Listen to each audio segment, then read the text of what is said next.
Kita mulai.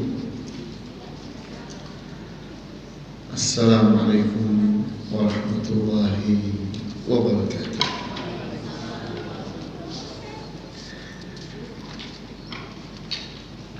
Innal hamdalillah nahmaduhu wa nasta'inuhu wa nastaghfiruh wa na'udzu billahi min shururi anfusina wa min sayyiati a'malina man yahdihillahu fala mudilla lahu wa man yudlil fala hadiya lahu wa asyhadu an la ilaha illallah wahdahu la syarika lahu wa asyhadu anna Muhammadan abduhu wa rasuluhu la nabiyya ba'dahu. Nusalli wa nusallim ala rasulina al-amin wa ala alihi wa ashabihi wa man tabi'ahum bi ihsanin ila al-middin wa ba'd. Ikhwani wa akhwati fid din, a'azzakumullah. Kita masih sedang membahas kitab Aslu Sifati Salatin Nabi sallallahu alaihi wasallam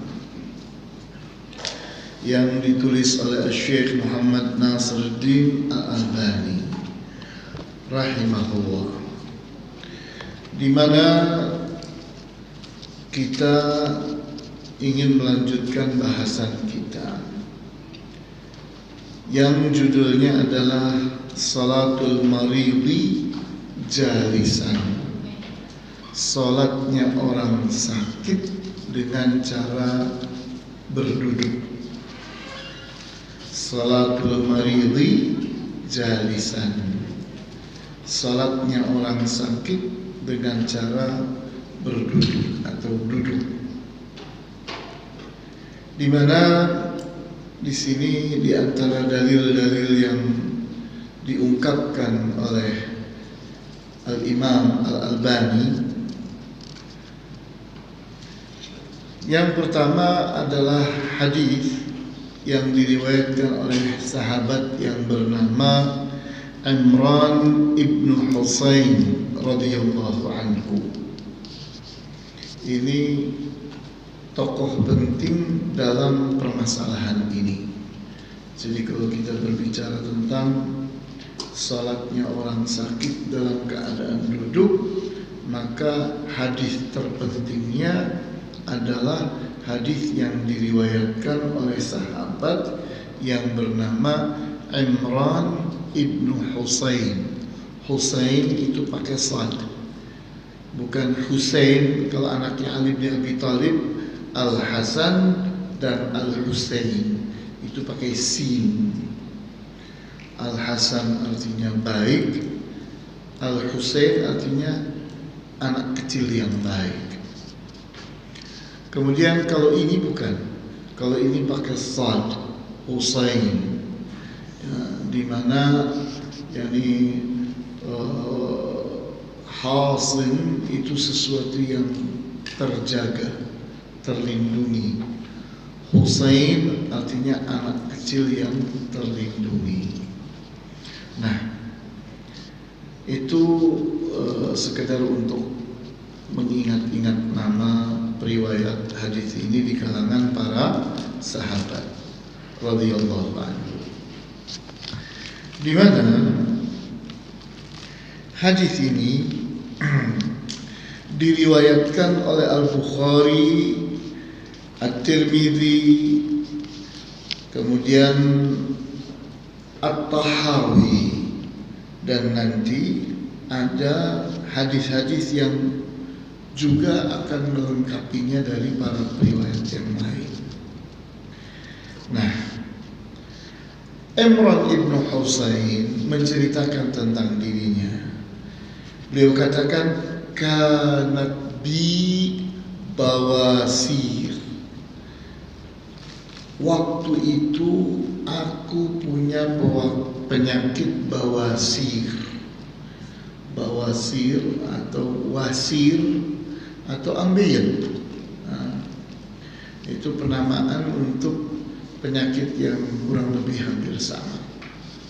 Orang Indonesia ada yang menyebutnya ambeien, ada yang menyebutnya wasir, ada yang menyebutnya bawasir. Fasa'altu Rasulullah sallallahu alaihi wasallam. Maka aku bertanya kepada Rasulullah sallallahu alaihi wasallam. Faqala, maka beliau bersabda, menjawab pertanyaan beliau, pertanyaan Imran ibnu Husain. Beliau katakan, salli qa'iman fa illam tastati' fa qa'idan fa illam tastati' fa 'ala jamb. Salli qa'iman, salatlah engkau dengan cara berdiri. Fa illam tastati', kalau engkau tidak mampu, fa qa'idan, maka salatlah dengan cara berduduk. Berduduk itu nanti ada dua macam ya. Duduk di zaman dulu itu seringkali maknanya di atas karpet, di atas lantai. Itu duduk, seperti duduknya kita saat tahiyat dan saat duduk di antara dua sujud. Nah, itu duduk. Nah, kemudian duduk itu berkembang sampai ada kursinya. Tapi ingat bahwa kursi seperti yang kita tahu di zaman ini, di zaman Rasulullah belum ada. Jangan kita bayangkan di zaman Rasulullah ada kursi yang seperti itu, 4 kakinya itu, kemudian ada sandarannya. Itu kalaupun ada, mungkin belum masuk ke Jazirah Arabia, ke semenanjung Arab kalaupun ada. Sehingga belum umum orang duduk yakni seperti itu. Karena duduk dengan cara seperti itu tuh baru berkembang di kalangan orang-orang Romawi. Di kalangan orang-orang Romawi. Nah, jadi kata-kata qa'idan kalau disebut dalam hadis seperti ini, hendaknya larinya bukan ke kursi. Larinya pemikiran kita, asosiasinya itu maksudnya duduk seperti saat tahiyat atau saat duduk di antara dua sujud. Tapi nanti ada riwayat yang menunjukkan bahwa Rasulullah SAW pun yakni memberikan papan kepada seseorang untuk duduk di atas papan. Jadi bukan kursi, belum ada kursi waktu itu. Duduk di atas papan atau di atas kayu. Fa illam tastati' fa 'ala jamb. Kalau engkau tidak mampu, maka salatlah dengan cara yang menyamping. Artinya kita berbaring, sisi kanan ada di bawah. Nah, ini sudah kita bahas di kesempatan yang lalu, bahwa kalau kita urutkan pilihan itu ada 4 semuanya. Kalau kita urutkan pilihan itu ada 4. Berdiri full, atau yakni duduk. Kalau tidak mampu, maka berbaring dengan sisi kanan di bawah. Nah, pilihan yang keempat adalah berbaring total dengan kaki mengarah kemana? Ke arah kiblat. Itu pilihan yang keempat. Nah, ini Rasulullah SAW memunculkan di sini pilihannya ada 3. Pilihan buat Imran ibn Husain karena beliau sakit wasil atau ambeien, maka hendaknya sholatnya kalau bisa berdiri. Kalau tidak bisa maka duduk. Kalau tidak bisa duduk maka berbaring menggunakan sisi kanan ada di bawah. Sehingga nanti dengan cara seperti itu berarti tidak bisa berjamaah kita. Ya sudah, sulit sekali. Satu orang satu satu orang sampai ini kan yang semestinya orang sholat tuh begini, ini begini, ini menghadap ke kiblat seperti ini, kepalanya di sini, kakinya di sini, ya kan? Ini berapa ini jatah berapa orang ini? Bisa 4 orang ya? Nah, jadi ini namanya orang sakit. Orang sakit mungkin dia sholat sendirian. Nah, di sini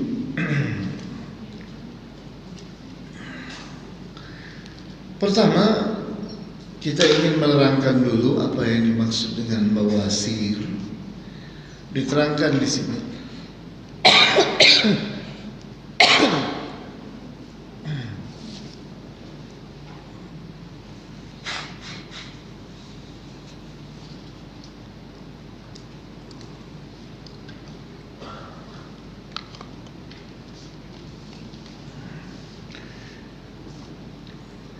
Bawasir diterangkan di kitab ini jam'u basur,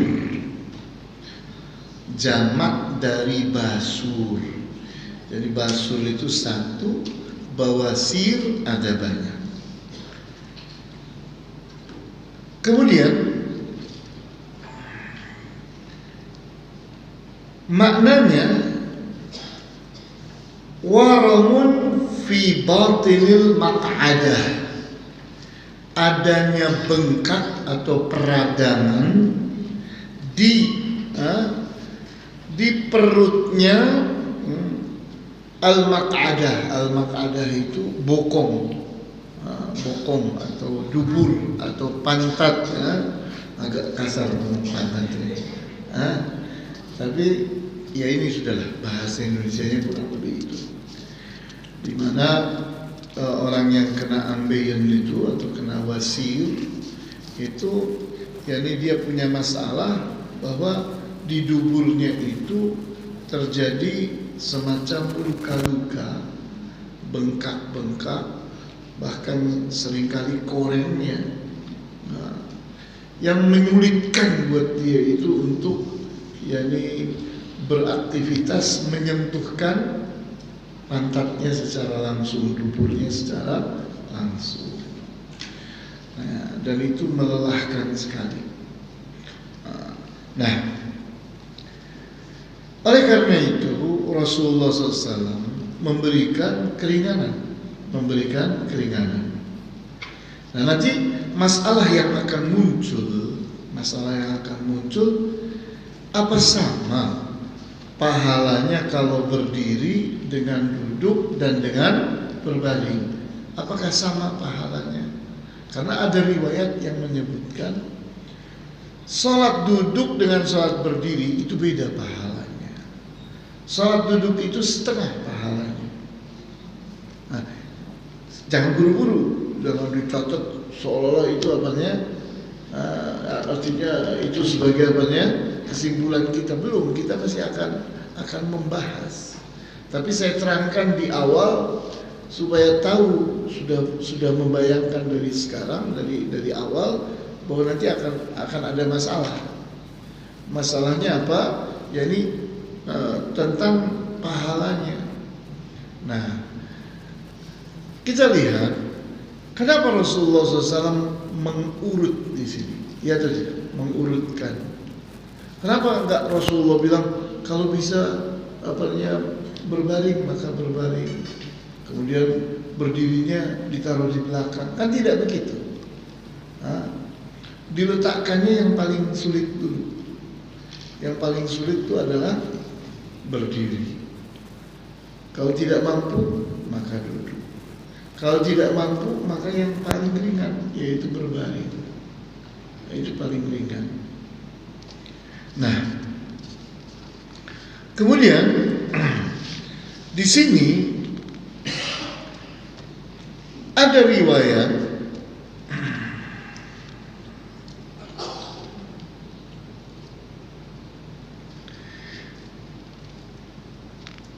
yang disebut yakni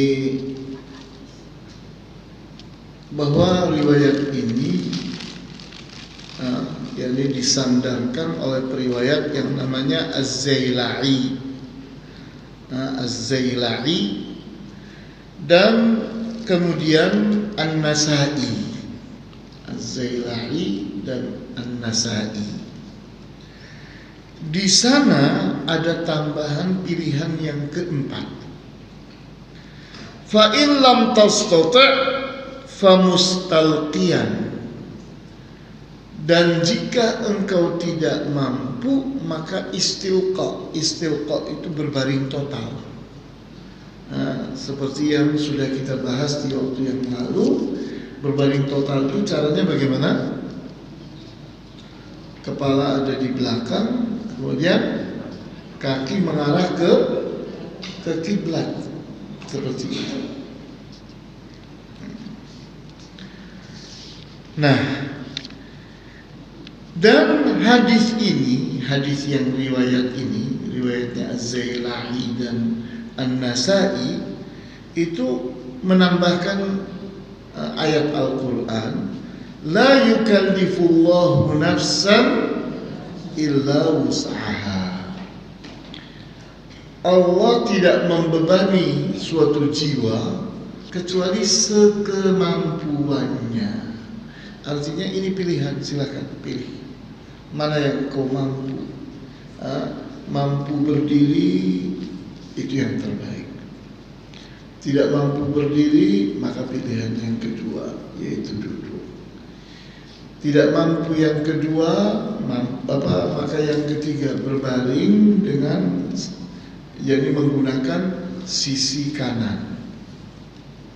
Tidak mampu berbaring dengan sisi kanan, maka berbaring total, kaki mengarah ke arah kiblat dan kepala ada di belakang. Disebut dengan mustalqiyan. Kalau duduk qa'idan. Kalau berdiri apa ya? Qa'iman. Jadi kalau berdiri qa'iman, kalau duduk qa'idan, kalau berbaring mustalqiyan. Nah, berbaring ada dua macam. Berbaring dengan cara miring menggunakan sisi kanan, dan berbaring total, seperti itu. Nah, kemudian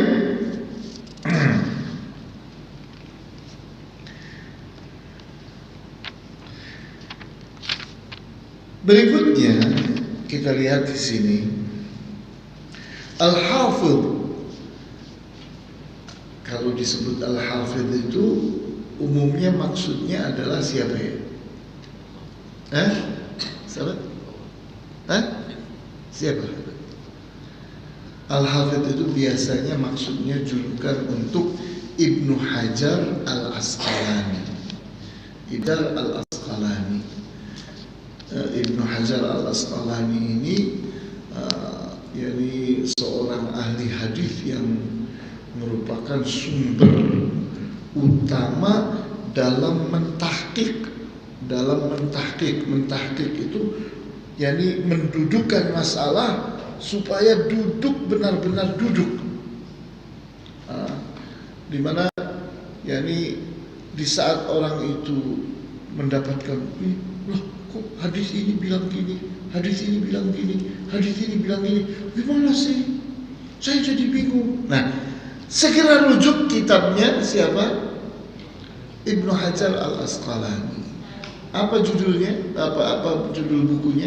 Nama bukunya? Fathul Bari. Fathul Bari sudah diterjemahkan ke bahasa Indonesia. Jumlahnya berapa jilid itu? 54. Serem. Itu Masya Allah, 54 jilid. dalam bahasa Indonesia. Jadi silakan ini dulu untuk mendudukkan apa yang membingungkan kita. Nah, ulamanya udah siap nih. Oh, ya ini sudah yang disiapkan oleh ulama udah ratusan tahun yang lalu. Kita ini tinggal yani menyerapnya saja, tinggal menikmatinya, sudah tersaji dengan baik. Itu kan jasa yang luar biasa.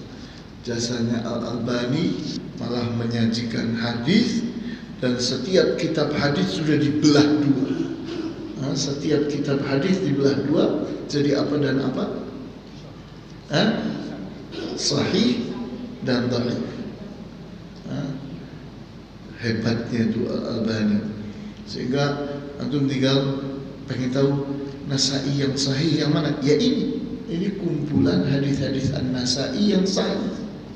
Yang ini kumpulan hadis-hadis An-Nasai yang dhaif. Al-Hakim, nah ini kumpulan hadis Al-Hakim yang sahih, dan ini kumpulan hadis-hadisnya Al-Hakim yang dhaif. Begitu pula yang para periwayat yang lain. Masya Allah, nggak ada kerjaan yang lain. Al-Albani, ya ini kerjaannya, ya ini kerjaannya. Tukang jam itu lagi mudanya kawan. Lagi mudanya tukang jam, iya. Justru menunjukkan ketelitian, iya atau tidak? Tukang jam nggak teliti ya dibanting jamnya, ya. Ya kan, giginya kecil-kecil. Iya atau tidak? Kalau nggak sabar dibanting. Itu waktu muda. Setelah beliau itu konsentrasi dalam hal hadis, udah nggak jadi tukang jam lagi. Udah ejekan itu, yang ngejek Al-Albani, biarin aja dosa aja nih, menghina-hina Al-Albani tukang jam katanya. Ya kamu pemain bola, bisa jadi gitu kan? Lagi mudanya pemain bola, masa sampai tua main bola terus, kan gitu. Jadi Al-Albani itu konsentrasinya sampai wafatnya hanya mengurusi apa? Hadis. Sehingga tersajilah kitab-kitab besar yang antum yang boleh gambarkan kira-kira kerjaan berapa tahun itu. Apa mungkin tukang jam mengerjakan itu? Gak mungkin kawan, gak mungkin. Gak sempet. Nah, kita lihat di sini Al-Hafidz, siapa tadi Al-Hafidz? Ibnu Hajar Al-Asqalani. Kitabnya apa namanya ya? Fathul Bari. Nah,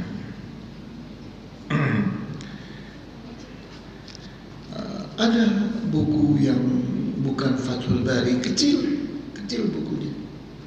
Juga Ibnu Hajar Al-Asqalani. Bulughul Maram. Tapi itu sederhana banget, kurang memuaskan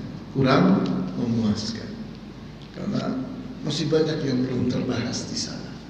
Tapi kalau sudah ketemu Fathul Bari, udah sampai kenyang-kenyang, sampai betul-betul orang itu dapat jawaban yang memuaskan, sehingga sampai hari ini rujukan paling inti, paling utama dalam mendudukkan hadis-hadis yang terpahami bermasalah.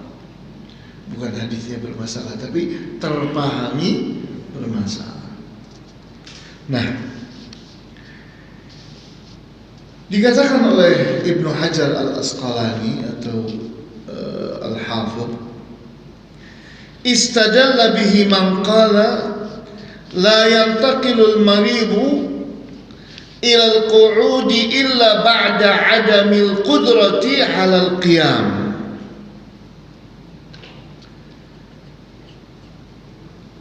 Ini hadis-hadis yang dari Imran ibn Husain diriwayatkan oleh Al-Bukhari, pilihannya ada 3, kemudian dilengkapi oleh Az-Zailai dan An-Nasai, pilihannya ada berapa? Ada 4. Yani berdiri, duduk, berbaring dengan satu sisi kanan dan berbaring total. Nah, ini kata Ibnu Hajar Al-Asqalani dipegangi oleh para ulama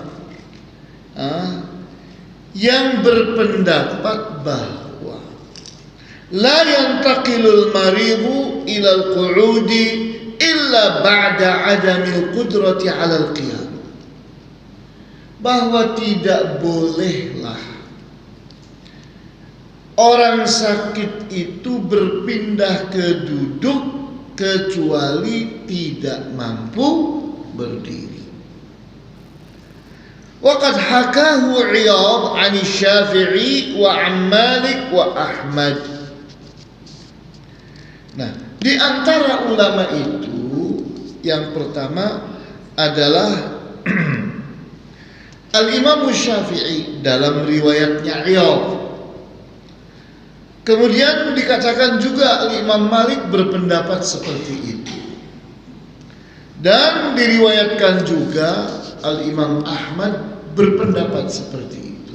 Jadi hendaknya tidak berpindah dari berdiri kepada duduk kecuali tidak mampu berdiri. Tidak berpindah dari duduk kepada berbaring kecuali tidak mampu duduk.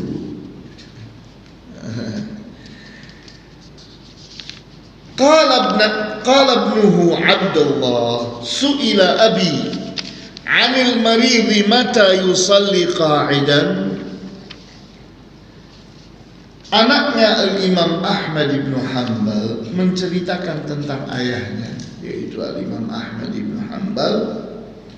Katanya, ayahku ditanya tentang orang sakit, kapan dia itu boleh sholat duduk. Qala idza kana qiyamuhu yud'ifuhu. Qala idza kana qiyamuhu yud'ifuhu wa yuhinuhu. Dijawab oleh Al-Imam Ahmad ibn Hanbal, jika berdiri itu melemahkannya dan membuat dia tidak bisa, menyulitkannya. Jadi ukurannya apa? Seseorang itu boleh meninggalkan berdiri, pindah ke duduk, tidak mampu itu definitifnya seperti apa? Dijawab, kalau dia memaksakan tetap berdiri, dia akan lemah. Dia akan mengalami kesulitan. Ahabbu ilayya an yusalliya qa'idan. Kalau memang itu terjadi,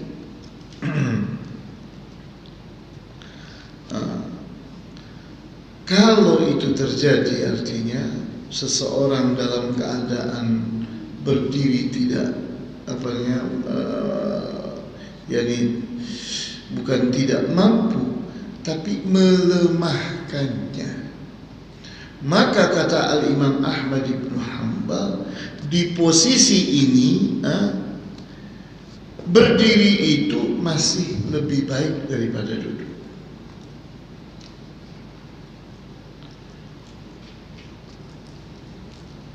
Wa Ishaq la yashtaritul adam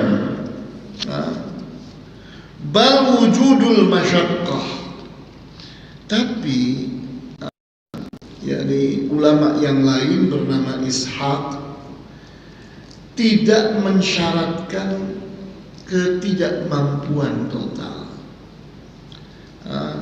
tapi adanya kesulitan. Jadi di sini ada pembahasan yang perlu kita renungkan, yakni kapan seseorang itu berpindah dari berdiri kepada duduk, dari duduk kepada berbaring. Nah, di sini ada dua keadaan.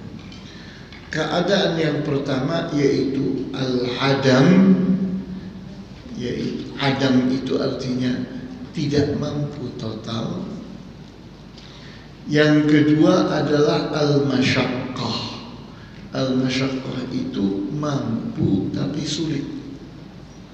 Masyaqqah itu artinya sulit. Masyaqqah.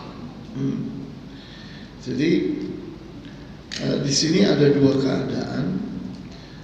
Al-Imam Ahmad bin Hanbal melihat bahwa kalau sekedar sulit, maka berdiri itu lebih baik daripada duduk. Kecuali kalau total tidak mampu, maka duduk lebih baik daripada berdiri, karena tidak mungkin dia berdiri. Nah, sedangkan ulama yang lain, di antaranya disebutkan di sini Ishaq, tidak mempersyaratkan al-adam, tidak mempersyaratkan total hilangnya kemampuan. Nah, wal ma'rufu inda Syafi'iyyati anna al-murada binafyi al-istita'ati wujudul masyaqqati syadidati bil qiyam. Sedangkan yang terkenal dalam mazhab Syafi'i, yang dimaksudkan di dalam hadis itu fa illam tastati', kalau engkau tidak mampu. Tidak mampu itu maknanya adanya masyaqqah, adanya kesulitan. Itu pemahamannya mazhab Asy-Syafi'i. Jadi ada wujudul masyaqqati syadidati bil qiyam, adanya kesulitan yang berat untuk berdiri. Au khaufu ziyadatil maradi awil halak, atau akan bertambah-tambahnya penyakit, atau selain penyakit bahkan kebinasaan. Ini bisa jadi akan mematikan, akan membuat dia sengsara. Wala yaktafi bi adna masyaqqatin, dan tidaklah cukup kesulitan yang ringan. Kalau kesulitannya ringan tidak dimaksudkan. Jadi tidak mampu itu artinya terjadi kesulitan yang berat, bukan kesulitan yang ringan. Ini dalam mazhab Asy-Syafi'i. Wa minal masyaqqati syadidati dawranur ra'si fi haqqi raqibis safinati. Di antara contoh orang yang mengalami kesulitan yang berat adalah pusingnya kepala yang dialami oleh orang yang sedang menunggangi kapal. Menunggangi kapal, naik kapal, ya naik kapal harus ditajam ini, bukan cuma menunggangi, nggak boleh nunggang kuda, karena kapal besar, jadi naik kapal. Iya. Kemudian wa khauful gharaqi law shalla qa'iman fiha. Kemudian kesulitan berat yang lain itu adalah rasa takut akan tenggelam kalau dia tetap sholat berdiri. Ini misalnya kalau kapal itu kecil Pak, perahu misalnya, naik perahu itu misalnya goyang-goyang seperti itu, ternyata pada saat dia itu berdiri, dia dilempar oleh perahunya. Nah ini yang ditakutkan, bisa binasa. Nah ini dalam madhab Syafi'i. Jadi tadi kalau Al-Imam Ahmad ibn Hanbal yakni memahami kata fa'in lam tastati', maka jika engkau tidak mampu, artinya bukan kesulitan tapi memang ketidakmampuan. Bukan cuma kesulitan, tidak mampu berdiri. Sehingga kalau orang masih mengalami kesulitan, kata Imam Ahmad ibn Hanbal, aku malah lebih suka dia tetap berdiri. Tapi kalau Al-Imam Syafi'i atau madhab Syafi'i membagi keadaannya menjadi dua. Ada kesulitan yang luar biasa, ada kesulitan yang ringan. Nah, kata madhab Syafi'i, kalau orang mengalami kesulitan yang luar biasa, maka berpindahlah dari berdiri kepada duduk. Nah, maka Al-Albani pun berkomentar, qultu, aku berkata, wa ma dzakarahu 'ani Syafi'iyyati huwa al-asahhu 'inda al-Hanafiyyati kama fil bahri ar-ra'iq wa ghairihi min kutubil madhab. Kata Imam Al-Albani, apa yang disebutkan dari madhab Asy-Syafi'iyah itulah yang lebih benar. Jadi Syekh Al-Albani lebih memilih pendapatnya Al-Imam Syafi'i dibanding dengan pendapatnya siapa? Al-Imam Ahmad ibn Hanbal, dan itu yang jadi pilihannya madhab Hanafi. Di antaranya di dalam kitab Al-Bahrul Ra'iq jilid 2 halaman 121. Waqad yastadillu lidzalika waqad yustadallu lidzalika bima akhrajahu at-Tabarani fil Awsati min hadits Ibnu Abbas marfu'an, di mana dalil penguatnya, dalil yang menguatkan pendapat ini adalah hadis yang diriwayatkan oleh At-Tabarani dalam kitab Al-Awsat dari sahabat yang bernama Abdullah ibnu Abbas. Hadis ini marfu', artinya bukan pendapatnya Ibnu Abbas, tapi marfu', dia sampai kepada Rasulullah. Artinya Ibnu Abbas tidak sedang berpendapat, tapi sedang meriwayatkan, dan dia meyakinkan bahwa ini adalah ucapannya Rasulullah SAW. Di mana dikatakan di riwayat ini, yusallil maridu qa'iman, orang yang sakit itu sholatnya berdiri. Fa inna lathu masyaqqatun, kalau dia mendapatkan kesulitan, mendapatkan masyaqqah, shalla jalisan, maka hendaknya dia sholat duduk. Fa inna lathu masyaqqatun, kalau dia mendapatkan kesulitan, shalla naiman, maka dia sholat berbaring, tiduran. Yumi'u bi ra'sihi, dia memberi isyaratnya dengan kepalanya.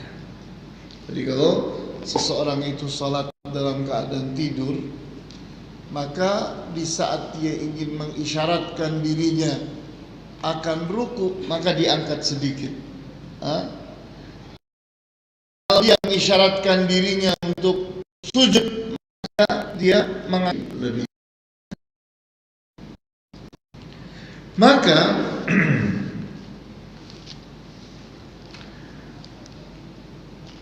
fa innalathu masyaqqatun sabbaha. Kalau ternyata masih menghadapi kesulitan juga, sudah berbaring, masih susah sholat juga, maka ganti sholatnya dengan bertasbih.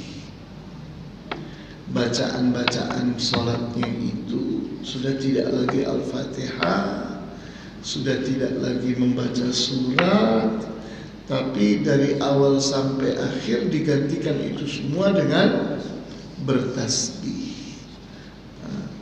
Artinya diperlakukan seperti orang apa ya? Orang mana?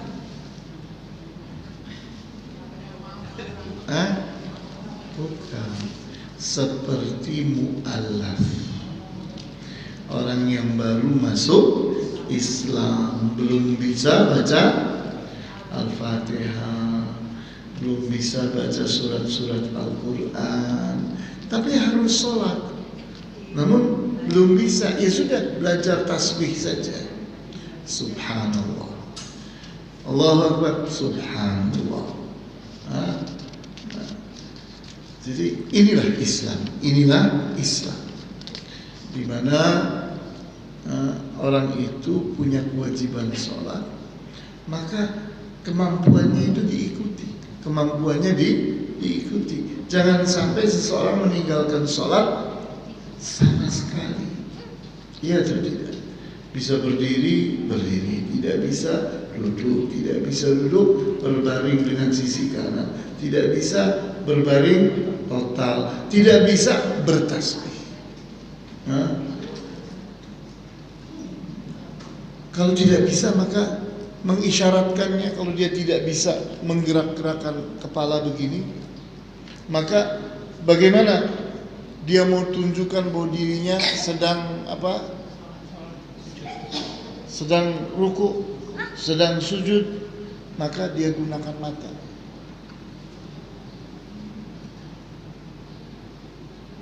Dengan mata dia sedang tunjukkan, saya ini sekarang lagi ruku, sekarang saya lagi sujud, saya lagi duduk, saya kembali lagi berdiri, seperti itu. Jadi diikuti kemampuannya dia, sekemampuannya. Jadi orang itu tetap berbuat sesuai dengan kemampuannya. La yukallifullahu nafsan illa usaha. Tapi ingat, yakni bolehkah dengan sederhana atau tanpa alasan seseorang tahu-tahu sholatnya duduk deh, saya mau sholat duduk aja, boleh atau tidak? Tidak boleh, karena berdiri di dalam sholat itu hukumnya apa? Hukumnya apa? Rukun. Bukan cuma wajib, batal sholat itu. Bagi orang yang mampu berdiri, tidak sholat berdiri, padahal dia mampu, batal sholat. Kenapa? Rukun. Salah satu di antara 9 rukun sholat adalah berdiri. Jadi jangan main-main untuk meninggalkan berdiri. Makanya kan perdebatannya tadi itu antara adam dengan masyaqqah. Kurang dari masyaqqah tidak ada. Adam itu apa tadi artinya? Tidak mampu sama sekali. Masyaqqah mampu tapi sulit. Kalau pilihan ketiga ada? Tidak ada. Nah, di mazhab Al-Imam Ahmad bin Hanbal itu dinyatakan aku lebih suka bagi orang yang mengalami kesulitan untuk tetapnya sholat berdiri. Tapi dalam mazhab Syafi'i tidak, kesulitan dibelah dua. Apa tadi? sulit yang sangat sulit, ada sulit yang ringan. Nah, kapan seseorang boleh meninggalkan berdiri ke arah duduk?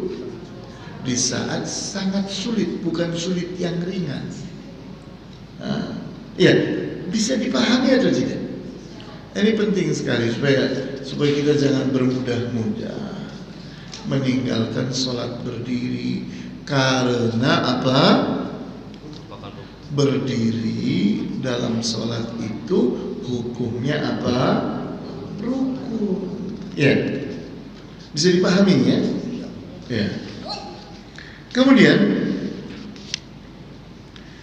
berikutnya lagi berkata At-Tirmidzi,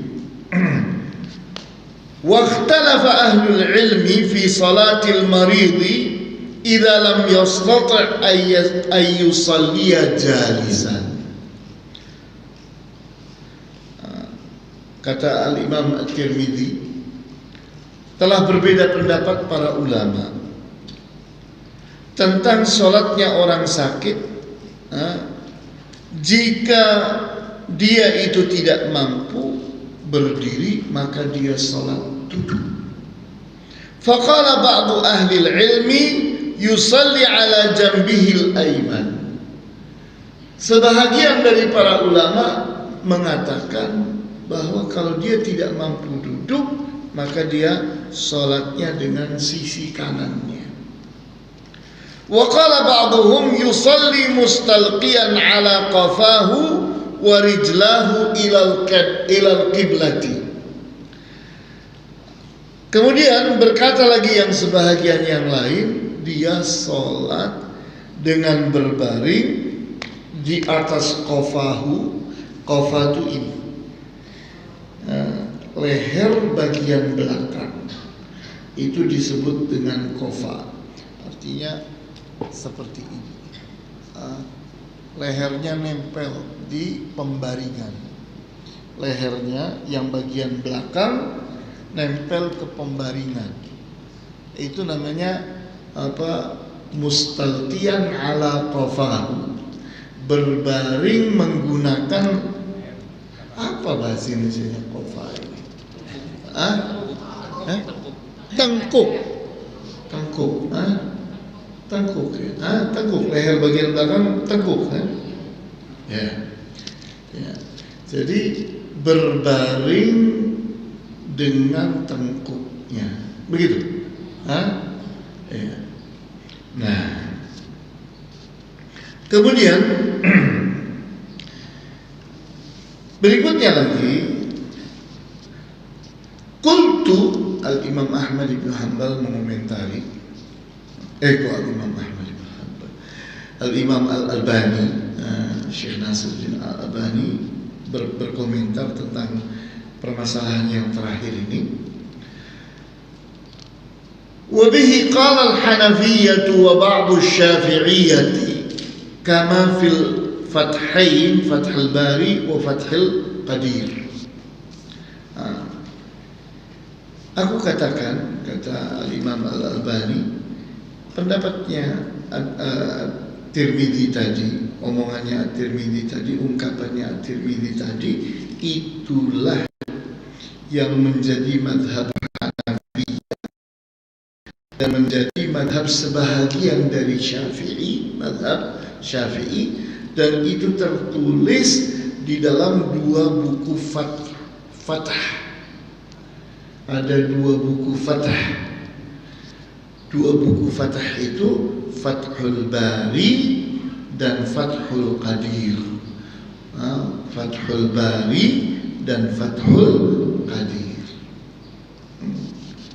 Nah, kalau Fathul Qadir ini dalam mazhab Asy-Syafi'i. Kemudian wal qaulul awwalu huwa sahihu 'inda Syafi'iyyati kama fil Majmu' wa ihtajju 'ala dzalika bi hadits Ali radhiyallahu anhu marfu'an, di mana dikatakan di dalam mazhab Asy-Syafi'i pendapat yang pertama itulah yang lebih sahih dalam madhab Syafi'i seperti termaktub di kitab Al-Majmu'. Jadi rujukan yang inti dalam madhab Syafi'i adalah kitab Al-Majmu'. Kemudian mereka dalam membenarkan pendapat ini berhujjah kepada hadis yang diriwayatkan oleh Ali bin Abi Thalib radhiyallahu anhu. Nah, coba kita baca riwayatnya Al-Imam Ali bin Abi Thalib ini supaya kita tahu duduk masalahnya. Karena ini yang menjadi dasar pembenaran. Nah, apa yang dikatakan oleh Ali bin Abi Thalib, katanya ini adalah hadisnya Rasulullah SAW, itu diriwayatkan oleh Ad-Daruqutni dan Al-Baihaqi. Namun sanadnya dhaif. Sanadnya dhaif. Siapa yang menilai dhaifnya? Al-Imam An-Nawawi. Apa kelenahan dari periwayatan ini? Adanya seorang periwayat yang namanya Husain ibnu Zaid. Ini periwayat yang lemah. Nah, tapi kita baca apa yang diriwayatkan oleh Ali bin Abi Thalib. Yusallil maridu qa'iman in istata'a. Orang yang sakit itu salat berdiri kalau dia mampu. Fa in lam yastati' shalla qa'idan. Kalau dia tidak mampu maka dia salat duduk. Fa in lam yastati' ay yasjuda aw ma'a. Kalau dia tidak bisa bersujud maka memberi isyarat. Kalau dia tidak mampu sujud, artinya berpindah-pindah dari satu gerakan ke gerakan yang lain, termasuk di dalamnya sujud. Nah, maka auma'a itu artinya memberi isyarat dengan menundukkan kepalanya. Wa ja'ala sujudahu akhfadhu min ruku'ihi. Menjadikan sujudnya itu lebih rendah daripada rukuknya. Artinya kalau seorang itu sholatnya dalam keadaan duduk seperti ini, maka di saat dia ingin mengisyaratkan saya rukuk, maka dia miringkan sedikit. Kalau dia ingin mengisyaratkan bahwa dirinya sedang sujud, maka miringkan ke bawah lebih banyak lagi. Kemudian dijadikannya kemiringan pada waktu sujudnya lebih banyak daripada kemiringannya pada saat rukuk. Fa in lam yastati' ay yusalli qa'idan shalla 'ala janbihi al-ayman mustaqbilal qiblata. Kalau dia tidak mampu duduk, salat dalam keadaan duduk, maka salat dengan sisi kanannya, dan dia menghadap ke arah kiblat. Jadi dia dengan sisi kanannya dan mukanya menghadap ke arah kiblat. Nah, kemudian fa in lam yastati' ay yusalli 'ala janbihi al-ayman shalla mustalqiyan wa rijlahu mimma yali al-qiblata.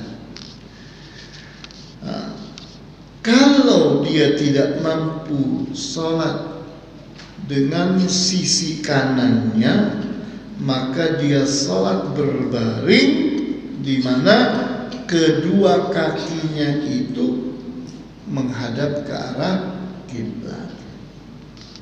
Nah,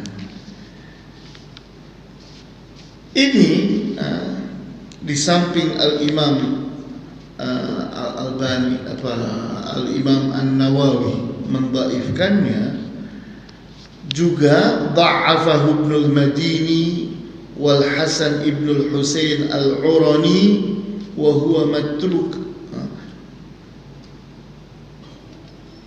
Wa qala fi ad-dirayah wa isnaduhu wahin jiddan, di mana yakni orang-orang yang lemah di dalam periwayatan ini ternyata bukan satu orang saja. Di samping ada Husain ibnu Zaid seperti tadi disebut, ada juga Al-Hasan ibnu Husain Al-Urani dan selainnya. Sehingga dikatakan dalam kitab Ad-Dirayah wa isnaduhu wahin jiddan, yakni sandaran hadis ini lemah sekali. Ya. Artinya apa? Artinya kalau sekedar beralasan tidak mampu, cuman tidak mampu, kemudian nih dalilnya, yani Ali bin Abi Thalib berbicara seperti ini, katanya Rasulullah SAW yang berbicara, maka kita segera punya penilaian, maaf kawan, ini hadis ini lemah, karena di periwayatannya itu ada orang-orang yang lemah, sampai ada beberapa orang, ya kan? Ada Husain ibnu Zaid, ada berikutnya lagi Al-Hasan ibnu Husain Al-Urani dan sebagainya. Jadi artinya apa? Kembali kepada pendapat yang kita bahas tadi, bahwa ketidakmampuan itu tidak boleh diringankan. Kita memang lagi lihat ini fenomena kawan-kawan dengan mudah-mudahnya duduk, ya, dengan mudah-mudahnya. Nah, nanti akan dibedakan antara salat wajib dengan salat sunnah, seperti itu. Qultu maka Al-Albani berkata, fala yu'tamadu ala hadzal hadits wala yuhtajju wa innamal hujjatu fi hadits Imran. Kata Al-Albani, hadis yang diriwayatkan oleh Ali bin Abi Thalib itu tidak bisa dipegangi, tidak bisa dijadikan hujjah. Nah, hujjahnya cukuplah kepada riwayatnya siapa tadi? Siapa namanya?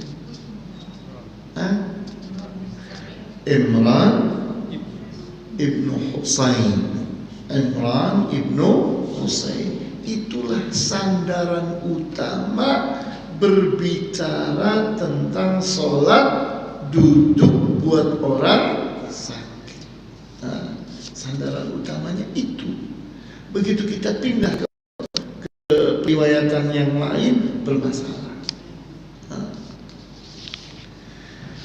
ففيه النص على أنه يصلي على جنبه إن لم يستطع الصلاة قاعدا لا سيما على رواية النسائي. Nah, pada riwayatnya Imran ibnu Husain didapati adanya pilihan ketiga dan keempat,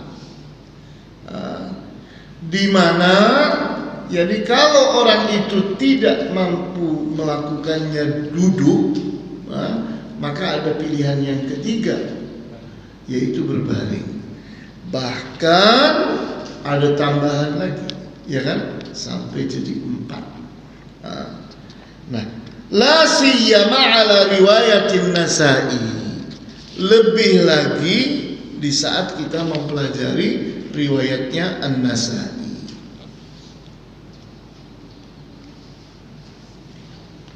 Nah, di mana kita lihat di sini, fa in lam tastati' fa mustalqiyan, maka jika dia tidak mampu, sholatnya adalah dengan apa? Dengan berbaring. Tadi kan saya kembali lagi dulu ke riwayatnya Imran ibn Husain yang diriwayatkan oleh Al-Bukhari. Riwayat dalam hadis yang diriwayatkan oleh Al-Bukhari, pilihannya ada berapa? Ada 3. Berdiri, duduk, kemudian dengan sisi kanan. Nah, kemudian Az-Zailai dan An-Nasa'i menambahkan yang keempat, yaitu berbaring total, yang disebut-sebut berbaring menggunakan tengkuk. Nah, ini oleh Al-Albani dibenarkan, ini sahih. Riwayat An-Nasa'i itu bisa diterima. Nah, oleh karena itu dalam masalah ini, yakni posisi berdiri, duduk, berbaring dengan 2 macamnya tadi itu tidak bermasalah. Yang bermasalahnya adalah pada poin kapan berganti, kapan berpindah dari suatu keadaan ke keadaan yang lain. Nah, kemudian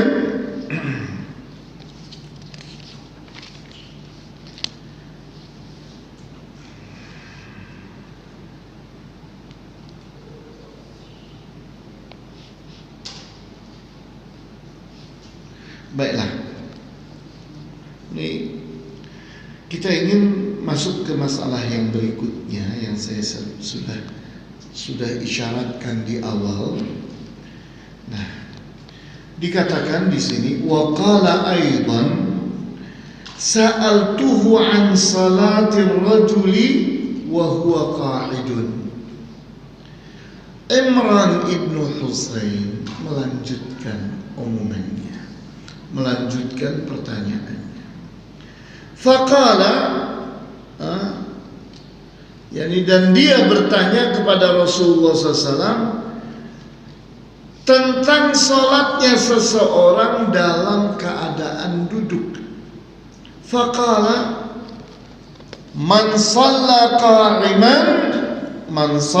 qa'iman fahuwa afdal, wa man shalla qa'idan falahu nisfu ajril qa'imi. Barang siapa yang sholatnya berdiri, itulah yang terbaik.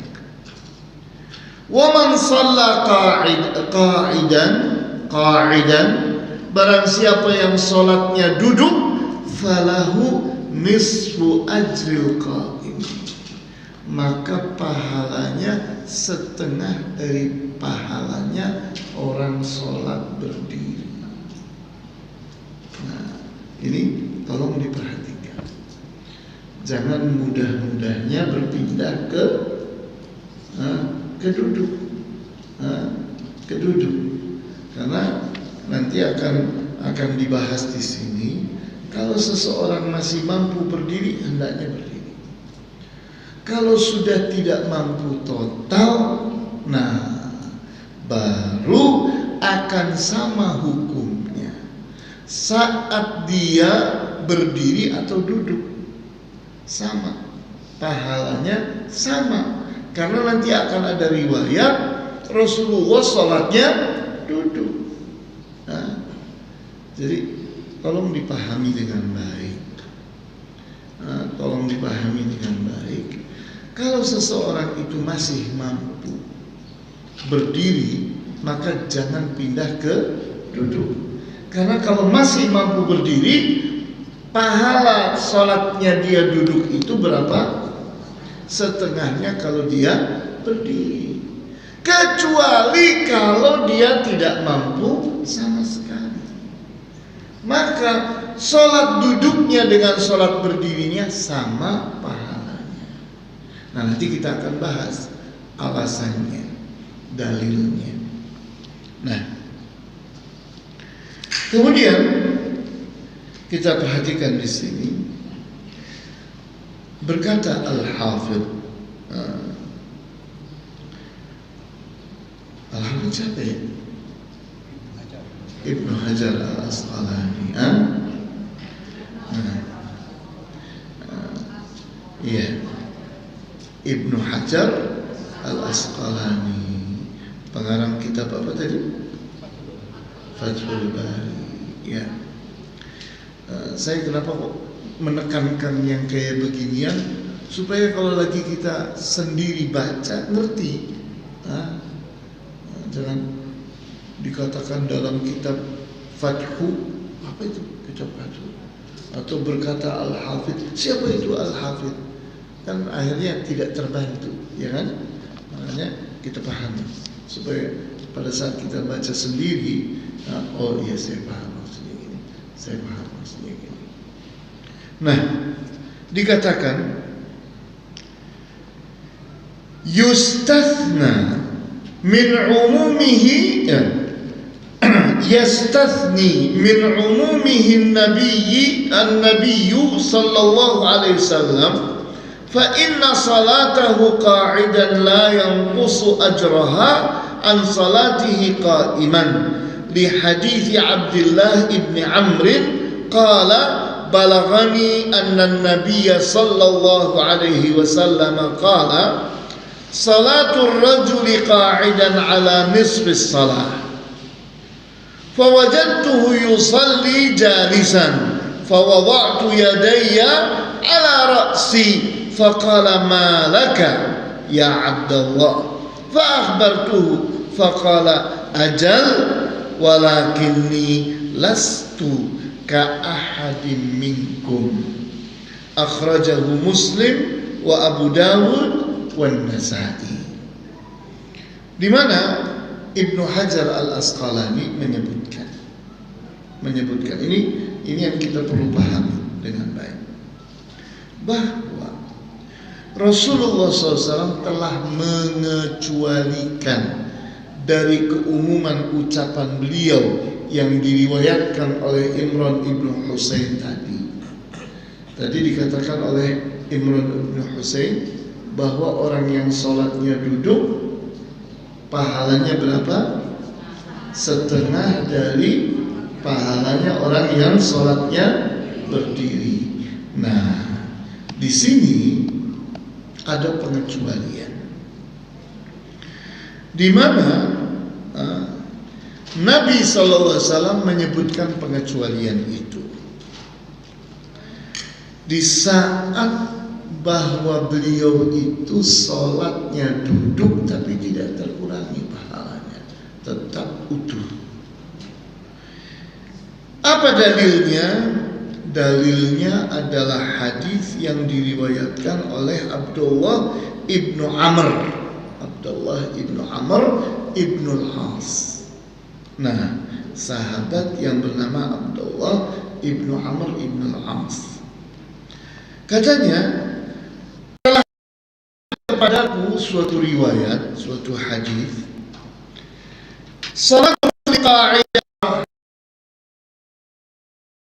salatnya seseorang dalam keadaan duduk itu setengah daripada salat kalau dia berdiri. Fawajadtuhu yusalli jalisan. Suatu saat aku dapati beliau Rasulullah SAW salatnya duduk. Fawada'tu yadayya ala ra'si, maka aku taruh tanganku di kepalaku. Dia menunjukkan kebingungannya. Loh, gimana ini? Bilangnya orang sholat duduk itu setengah pahalanya orang berdiri. Dan sekarang aku lihat nih, Rasulullah sedang sholat duduk. Dipegangnya kepalanya. Maka Rasulullah bertanya, malaka ya Abdullah, apa yang terjadi pada engkau wahai Abdullah? Maka aku aku beritakan kepadanya, aku sudah dengar bahwa orang yang sholatnya duduk setengah dari pahalanya orang sholat berdiri, sedangkan aku melihat engkau sholat duduk. Maka beliau menjawab, ajal, betul itu, betul. Jadi membenarkan Rasulullah. Walakinni lastu ka ahadin minkum, akan tetapi aku ini tidak seperti seseorang dari kalian. Jadi Rasulullah itu dikecualikan. Dan nanti kita akan dapatkan penguat bahwa kalau memang kesulitannya sangat keras, sangat luar biasa, itu sama pahalanya berdiri dengan salat duduk. Nah, riwayat yang tadi didapat dari Abdullah ibnu Amr ibnu al-As tadi itu dari Muslim, Abu Dawud dan An-Nasai. Ini sangat kuat sekali. Kemudian diperkuat lagi, kata Al-Albani, dari riwayat Ad-Darimi dan Ahmad, di mana Al-Hafidh Ibnu Hajar juga mengomentarinya. Wa huwa yanbani ala anna al-mutakallima dakhilun fi umumi khitabihi wa huwa sahih wa qad adda Syafi'iyyatu fi khasa'isihi hadhil mas'alatu. Di mana hal ini hal ini bersandar jadi pegangan, jadi sandaran bahwa beliau, orang yang berbicara Rasulullah SAW, itu masuk di dalam pengecualian tadi. Dan ini adalah sesuai dengan pemahaman terhadap nas. Sehingga di dalam madhab Asy-Syafi'i dikatakan bahwa untuk Rasulullah SAW pahalanya sama antara duduk dengan berdiri. Dan ini kekhususan untuk Rasulullah sallallahu alaihi wasallam. Nah,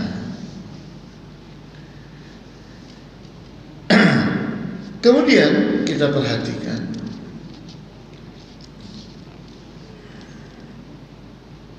bahwa bagaimana dengan orang yang sholatnya berbaring? Orang yang sholatnya berbaring. وَمَنْ صَلَّى نَائِمًا وَفِي رِوَايَةٍ مُضْطَجِعًا فَلَهُ نِصْفُ أَجْرِ الْقَاعِدِ. Jadi masih melanjutkan riwayatnya Imran ibnu Husain. Tadi disebutkan bahwa pahalanya orang yang duduk, sholatnya duduk, setengah dari pahala orang yang sholatnya berdiri. Kemudian dilanjutkan, orang yang sholatnya berbaring pahalanya setengah dari orang yang sholatnya duduk. Nah, ini adalah riwayatnya Al-Bukhari. Riwayatnya Al-Bukhari. Kemudian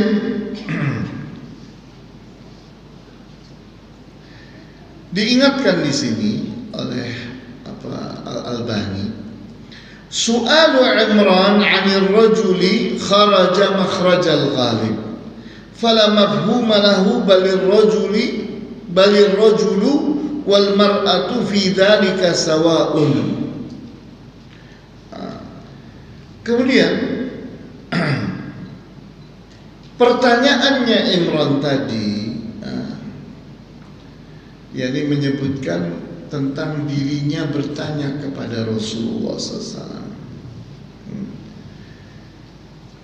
Kemudian terkesan di sana ada penyebutan kata ar-rajul, seorang lelaki,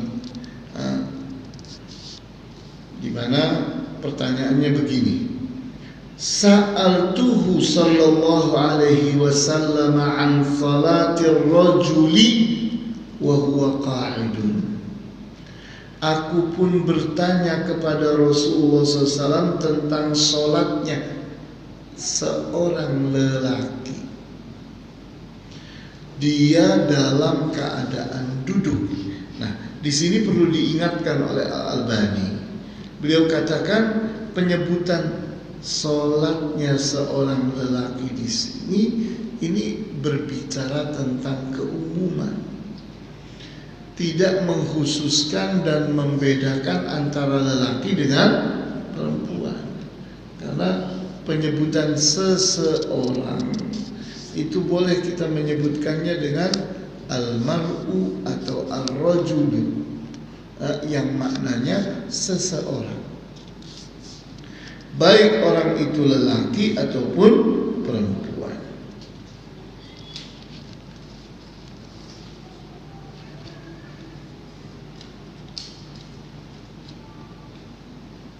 Nah,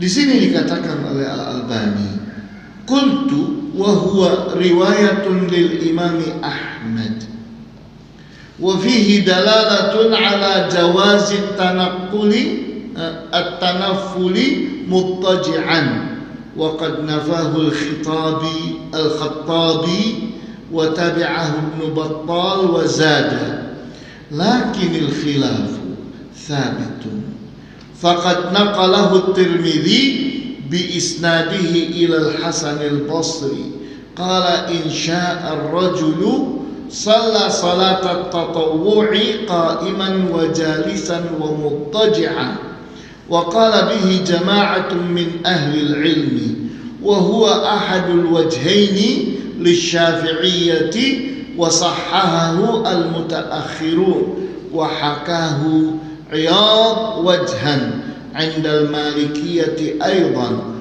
wa huwa ikhtiyarul Abhuri minhum wa ihtajja bihadzal hadits. Nah, kata Al-Albani di sini bahwa yakni periwayat yang tadi dari Imran bin Husain itu bukan cuma didapat dari Al-Bukhari saja. Ternyata dari Al-Imam Ahmad bin Hanbal pun ada riwayatnya. Artinya membenarkan seseorang itu punya pilihan bahwa sholatnya boleh berdiri, boleh duduk, boleh berbaring.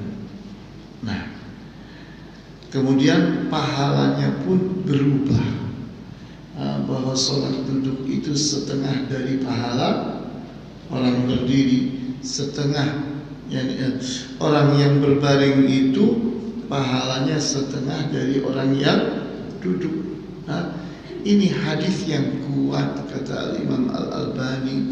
Di antaranya bukan cuma Al-Bukhari saja yang meriwayatkan, Al-Imam Ahmad bin Hanbal pun meriwayatkan seperti itu. Nah, wa fihi dalalatun ala jawazi tanaffuli muttaji'an. Nah, kita lihat di sini di mana bagaimana dengan orang sholat sunnah? Bolehkah seseorang sholat sunnah dengan cara berbaring? Di sini terkesan seolah-olah dalam riwayatnya Imran ibn Husain kalau sholat sunnah tidak masalah. Terkesan seperti itu menurut Al-Albani.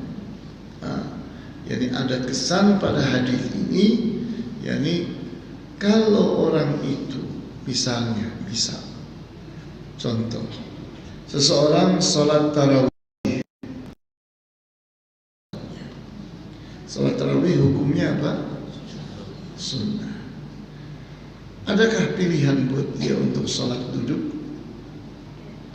Ternyata masih gak kuat juga duduk.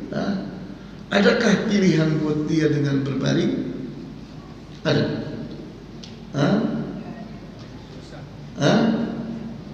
Gimana? Nah, coba saya ingin mengarahkan pemahamannya Al-Albani di sini. Kalau ada ungkapan dari Rasulullah SAW tadi yang mengatakan sholat orang yang duduk itu setengah dari pahalanya orang yang sholat berdiri, orang yang sholatnya berbaring setengah dari pahalanya orang yang duduk. Nah, kita bilang, kalau sholatnya sholat yang wajib, maka terlaranglah pilihan kedua dan ketiga. Iya atau tidak? Kalau sholatnya sholat yang wajib, maka terlaranglah pilihan yang kedua dan yang ketiga. Kenapa? Karena untuk yang wajib disyaratkan di sana adanya apa? Apa tadi? Kapan boleh seseorang berpindah? Ketidakmampuan total atau kesulitan yang berat, kan begitu? Itu kalau yang wajib. Tapi hadis ini membedakan bahwa orang yang sholatnya duduk dapat setengah pahala orang yang berdiri. Nah, orang yang berbaring dapat pahalanya setengah dari orang yang sholatnya duduk. Nah, di sini oleh Al-Albani didorong ke arah amalan yang sunnah. Didorong kepada amalan yang sunnah. Karena Rasulullah menjanjikan adanya pahala bagi orang yang sholatnya. Contoh kasus, boleh gak sholat sunnah kita buka Al-Quran, buka mushaf? Boleh. Kalau sholat wajib boleh. Kalau sholat wajib boleh gak kita buka mushaf? Tidak boleh. Sholat wajib kita tidak boleh buka mushaf. Tapi di saat sholat sunnah, misalnya kita sholat tarawih, kita buka mushaf. Boleh atau tidak? Boleh. Itu antara yang wajib dengan sunnah itu dibedakan. Nah, kemudian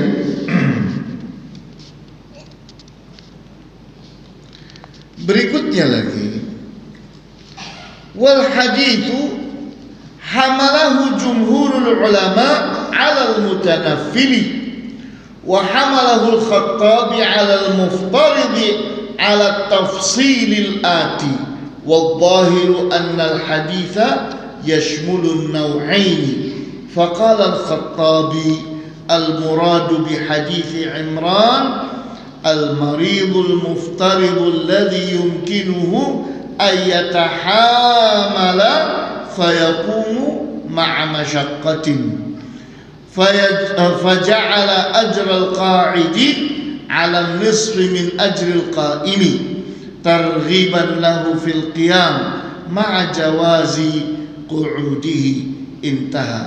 قال الحافظ وهو حمل متجه.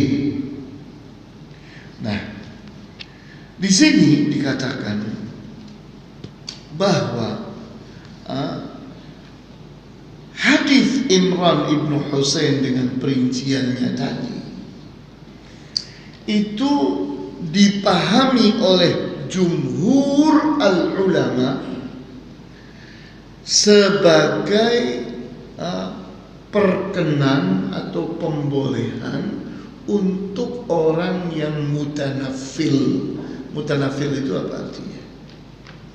Orang yang salatnya nafilah. Nafilah itu apa artinya? Sunnah. Sedangkan fardhah apa artinya? Wajib. Fardhah wajib. Pelakunya muftarid. Jadi salat sunnah namanya salat nafilah. Pelakunya mutanafil. Sedangkan orang yang salatnya wajib muftarid. Salatnya fardhah. Nah, di sini dikatakan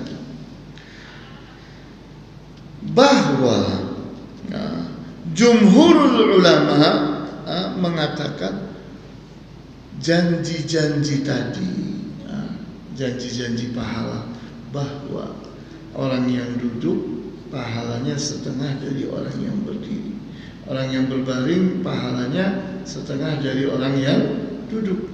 Nah, itu menurut jumhurul ulama berlaku untuk sholat sunnah. Sedangkan Al-Khattabi mengatakan berlaku juga untuk orang yang sholatnya wajib, tapi berlaku berdasarkan dua keadaan tadi. Berdasarkan dua keadaan tadi. Dua keadaan tadi apa? Masyaqqah dibelah berapa? Dua. Apa saja? Masyaqqah apa artinya tadi masyaqqah? Kesulitan. Kesulitan dibagi berapa? Dua. Sulit yang ringan dan sulit yang berat. Nah, artinya kalau orang yang sholatnya sakitnya berat, dia sedang sholat sholat wajib, maka dia punya hak meninggalkan berdiri pindah ke duduk. Dari duduk dia tinggalkan duduk pindah ke berbaring. Nah, berlakulah janji Rasulullah SAW yang disebut oleh Imran ibn Husain, pahalanya setengah. Nah, dan itu pun berlaku bagi orang yang orang yang kesulitannya ringan, di mana dianjurkan bagi orang yang kesulitannya ringan untuk memilih yang berdiri dibandingkan yang duduk, untuk memilih yang duduk dibandingkan dengan berbaring. Seperti halnya orang yang mengamalkan sholat sunnah.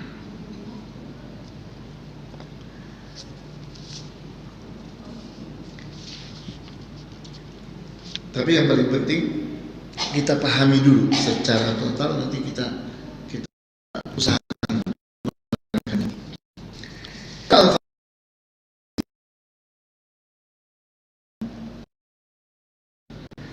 Katanya, "Wadzahiru annal haditha yashmulun naw'ain."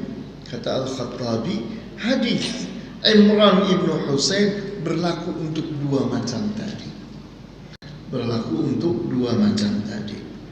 Sehingga beliau katakan, al-muradu bi hadits Imran al-maridul muftaridul ladzi yumkinuhu ay yatahamala fayaqumu ma'a masyaqqatin. Di sini kata Syafi'i, di mana hadis Imran ibnu di atas tadi itu bagi orang yang sholatnya wajib, dia yakni tetap ingin melaksanakan yang lebih sempurna walaupun mengalami kesulitan. Faju'ila ajrul qa'idi 'ala nisfi min ajril qa'imi. Maka di sini dijadikannya pahalanya orang yang duduk setengah dari pahalanya orang berdiri. Targhiban lahu 'alal qiyam. Ini sebagai cara untuk yakni memotivasi dia supaya mau berdiri.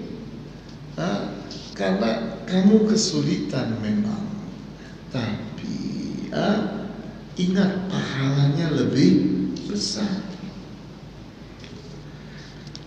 Ma'a jawazi qu'udihi, walaupun di posisi ini dia punya pilihan boleh duduk. Ya, jadi. Kemudian berkatalah Al-Hafidh Ibnu Hajar, wa huwa hamlun muttajih. Pemahamannya Al-Khattabi ini adalah pemahaman yang mengarah ke arah yang benar. Jadi didukung oleh Ibnu Hajar Al-Asqalani.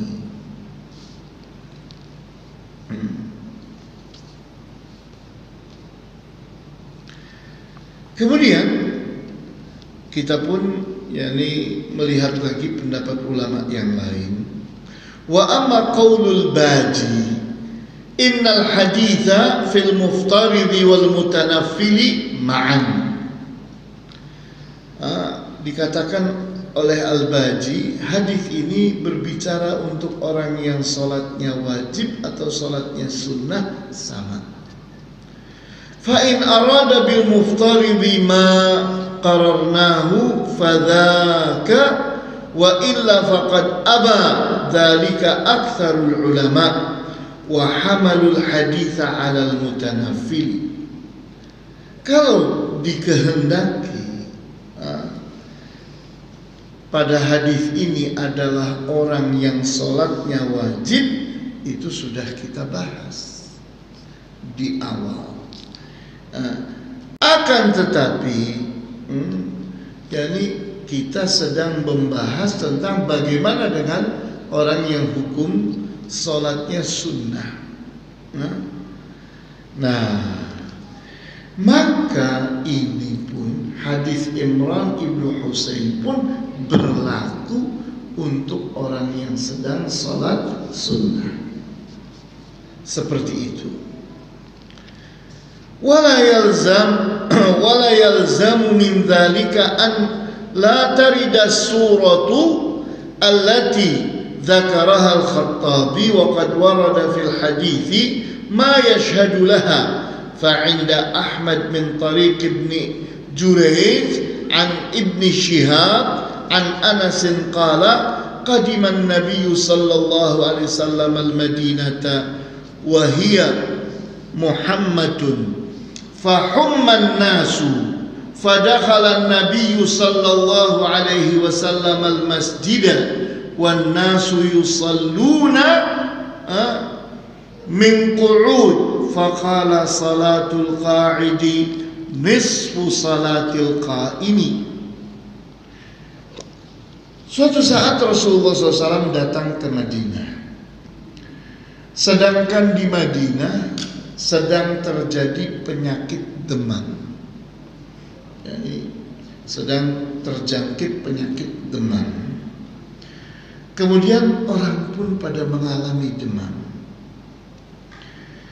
Maka masuklah Rasulullah SAW ke masjid, dan ternyata didapati orang-orang salatnya semua dalam keadaan duduk. Dan beliau berkata, salatul qa'idi nisfu salatil qa'ini. Salatnya orang yang duduk setengah dari orang yang salatnya berdiri.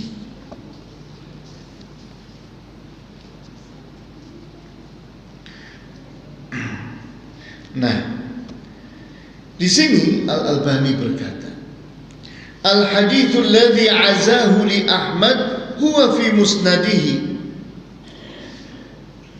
Hadis yang tadi dikatakan katanya riwayatnya Al-Imam Ahmad, itu benar-benar ada di musnadnya Al-Imam Ahmad. Kemudian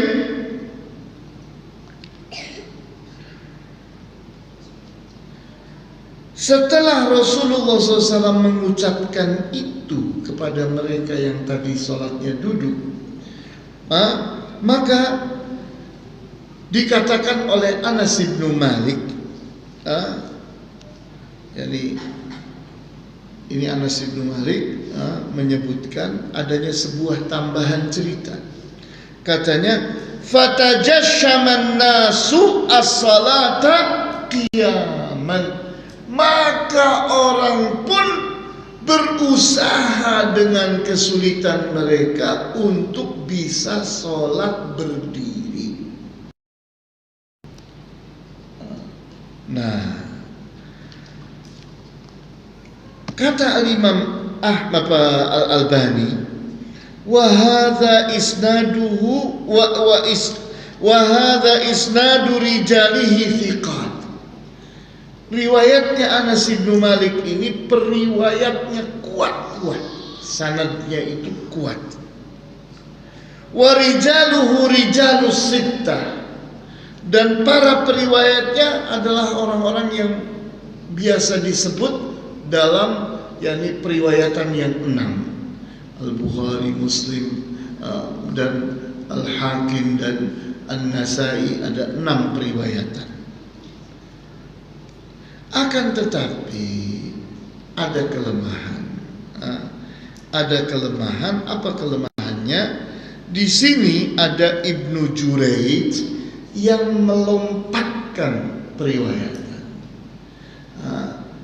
di mana seolah-olah dia itu mendengar dari orang yang 2 angkatan di atas, padahal dia tidak bertemu dengan orang yang 2 angkatan di atasnya. Sehingga di sini ada tadlis, ada kelemahan, Nah, jadi kita lihat di sini bahwa kembali lagi dengan apa yang kita bahas ini, kita menegaskan bahwa pada dasarnya sholat berdiri itu pasti lebih baik daripada sholat duduk. Sholat duduk itu pasti lebih baik dari sholat berbaring, kecuali bagi orang yang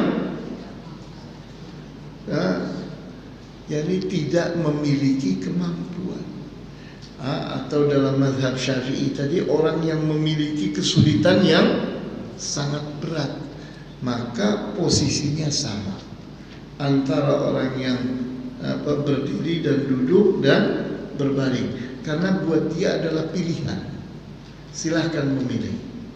Tapi dalam posisi yang lain, di saat seseorang itu masih bisa melakukan yang di atasnya, jadi seseorang inginnya duduk, tapi berdiri masih bisa, namun mengalami kesulitan. Tadi dicontohkan bahwa Rasulullah SAW waktu datang ke Mekah, apa katanya?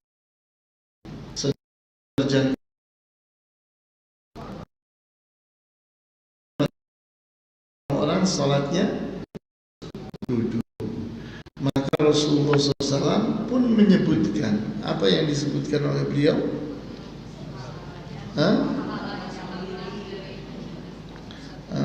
orang yang sholatnya duduk setengah pahalanya orang yang sholatnya berdiri. Maka kata Anas bin Malik, yakni sahabat periwayat, tambahan cerita. Apa tambahan ceritanya? Orang-orang pun bersusah payah, berusaha untuk sholatnya berdiri, walaupun dalam kesulitan. Ya, terpahami atau tidak? Silakan kita lanjutkan dengan dialog. Silakan.